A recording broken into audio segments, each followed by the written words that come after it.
Hello, everyone. Thank you all for being here tonight.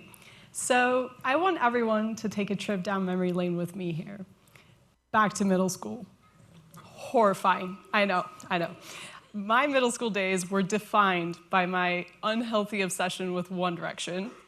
And you think it's going to last a lifetime, but tonight I'm here to say, Mom, it was not just a phase. I still find myself bumping One Direction on the regular. And that's kind of the point, right? So adolescence is this weird formative time of our lives where we're figuring out who we are, and these preferences, like music taste, really begin to stick with us. And scientifically, this is a really interesting concept because this is all being driven by our neural circuits that are under development and they're still maturing. So, however, there is other cognitive processes that are also under development. So as you all might know, teenagers are quite horrible at making decisions and assessing for risks. And this is exactly why a lot of teens will begin to experiment with drugs. And cannabis is one of these drugs, and its availability, as well as the potency of its active ingredient, THC, is on the rise. So it becomes really important to understand if there are any long-lasting effects of THC in the brain, especially on something as foundational as decision-making.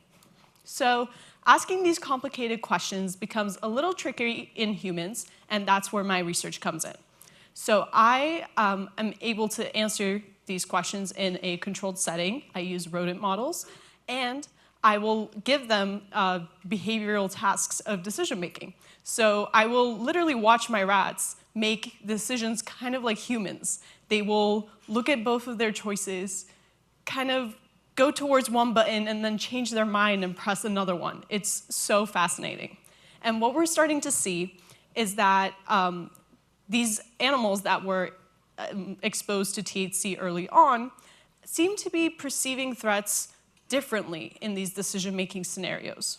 So even though it is a wonderful thing that One Direction is a permanent part of my adult brain, it is really important to understand if there are any maladaptive effects of THC still lingering in the adult brain as well.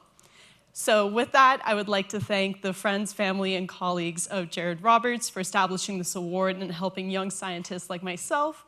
And I would love to thank the CNLM for giving me a stage tonight and get to share my research with you all. Thank you.